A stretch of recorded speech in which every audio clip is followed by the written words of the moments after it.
nos paguemos por las barbaridades y las torpezas que hizo en su momento. Alfonso Pratgay, que está por Zoom, que tenemos, les tengo que agradecer que nos atienda, Alfonso. Bueno, lo ha definido con una palabra y con un, yo diría, con un gráfico.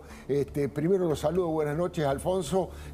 ¿Cómo lo define a Kicillof respecto de la cantidad de plata que nos está haciendo pagar a todos los argentinos, producto, por un lado, de su audacia y por otro lado, de su ignorancia, me parece, ¿no? Buenas noches. Sí, bueno, buenas noches, Alfredo. Un saludo ahí a todos los colegas que están acompañándote. Sí, yo no diría audacia, sino diría estupidez, ¿no? Y creo que es un eufemismo, porque es un hombre que ya le viene costando a Argentina más de 35.000 millones de dólares, ¿no? Todas sus negociaciones y todas sus decisiones. Vos sabés, Alfredo, que en economía hay una frase de un gran economista que dice, en economía se puede hacer de todo, menos evitar las consecuencias. Y lo que está pasando ahora es que están llegando las consecuencias de esas pésimas decisiones que tomó Kicillof en su momento, la negociación con los buitres, la negociación, entre comillas, ¿no?, con el Club de París, que fue y le pagó de un saque todos los intereses punitorios sin discutir, que nunca nadie había hecho eso antes, ningún otro país, ¿no? La propia negociación de la deuda de la provincia de Buenos Aires, pero también lo que supimos esta semana, estas dos cuestiones, ¿no? Sí. El fallo en Nueva York en contra de la estatización de YPF, la forma en que se estatizó YPF, y bueno, y la otra supuesta picardía de Kicillof, que fue, bueno, recalcular el PBI, y que eso cuesta también por el lado del cupón del PBI, ¿no? Entonces, nosotros lo que armamos hace un tiempo fue una tabla llevando más o menos la cuenta de todo el daño que le había provocado Kicillof, medible, ¿no? Porque obviamente que hay otras cuestiones.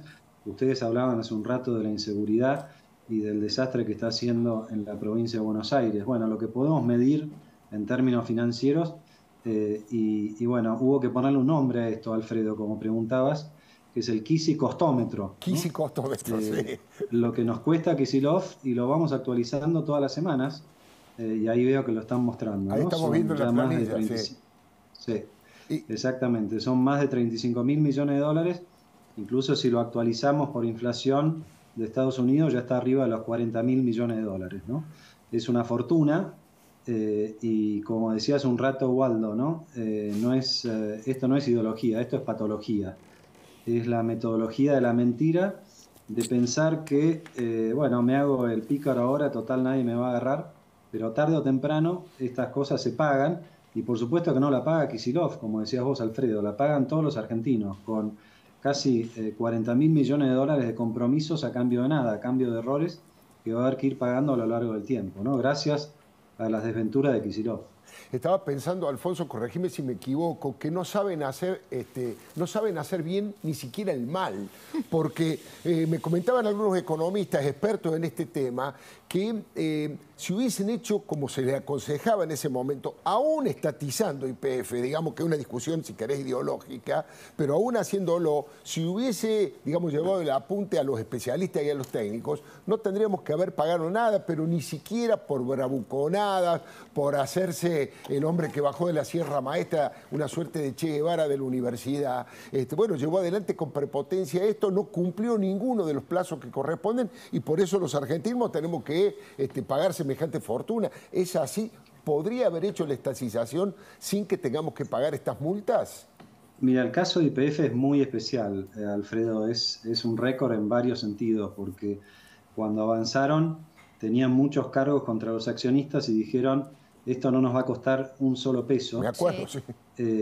Al final tuvieron que encuadrarse, pagaron 5.000 millones de dólares por la mitad de la compañía, una compañía que hoy vale mucho menos, pero que además le puede costar otros 8.000 millones de dólares por la forma en que lo hizo, Qué ¿no? locura. Y bueno, hay información de que el equipo económico en su momento le explicó a Kicillof Ya. que no se podía hacer de esa manera, y Sí. a él no le importó nada, ¿no? Él creyó que, bueno, un poco la impunidad del poder, ¿no? Ahora, Y lo Alfonso, mismo, Sí. Sí, perdón la interrupción, pero a veces las cifras es como que se nos vuelven inabarcables en la cabeza y tengo entendido que hay 20 litigios más en cortes internacionales y que podríamos hablar de unos 12.000 millones de dólares más, si no me equivoco es su cálculo.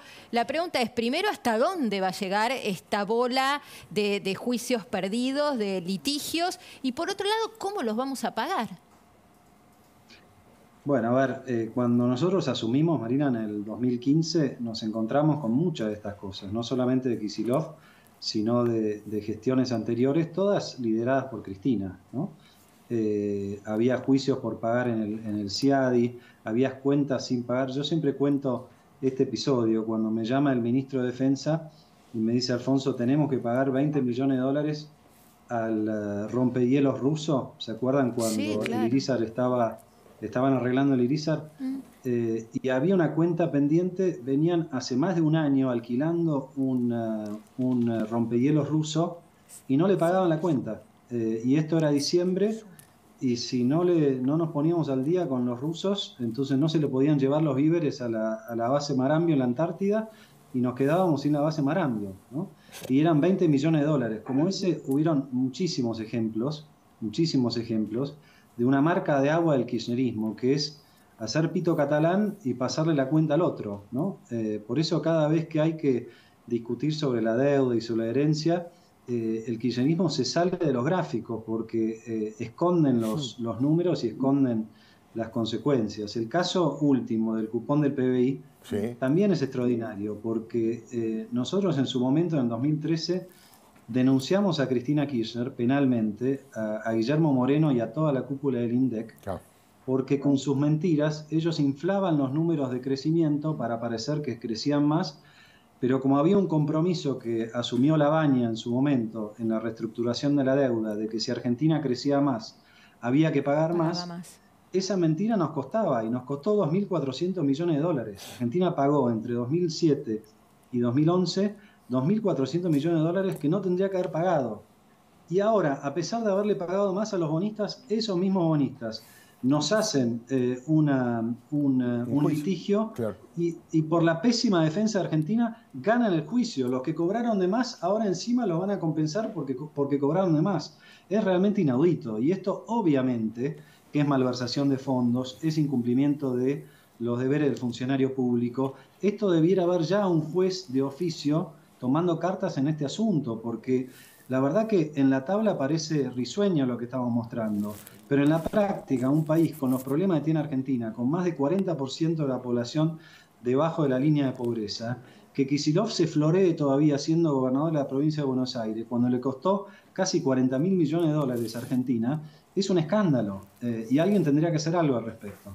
Me queda poco tiempo, pero le quiero preguntar, un poco lo ha sugerido Alfonso, esto... Ellos van a decir, se trata de decisiones políticas que no son judiciables. ¿Vos creés que sí son judiciables por semejante pérdida, semejante daño que le ha hecho a todos los argentinos?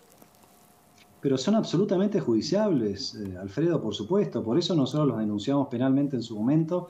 No sé realmente en qué está esa causa, pero vamos a insistir con eso cuando pagaron de más. Por supuesto que es judiciable no cumplir con el estatuto de una empresa. A ver, recordemos que YPF en su momento se privatizó, y cuando se privatizó, el propio Estado Nacional fue el que estableció los estatutos. O sea que Axel Kicillof, como ministro de Economía de la Nación, estaba violando los estatutos de una empresa que el propio Estado Nacional había puesto en juego. Seguro. Entonces, por supuesto que es judiciable, no tiene nada que ver con la ideología de esto, tiene que ver con... lo que dijimos antes, ¿no? La estupidez y el mal manejo de los fondos públicos. Y esto requiere no solamente de la transparencia, sino de que respondan frente a los tribunales cuando hacen cosas de este tipo, ¿no? Después no nos quejemos de que Argentina viene en decadencia durante tantos años, si a los que les toca gobernar, cometen esos errores y le dejan la factura a los que vienen después, ¿no? Alfonso Pragay ha sido muy amable, muchísimas gracias por atendernos, Gracias a ustedes, buenas noches. Buenas noches, felices Pascuas. La playa, la Rambla, el puerto Los Lobos Marinos,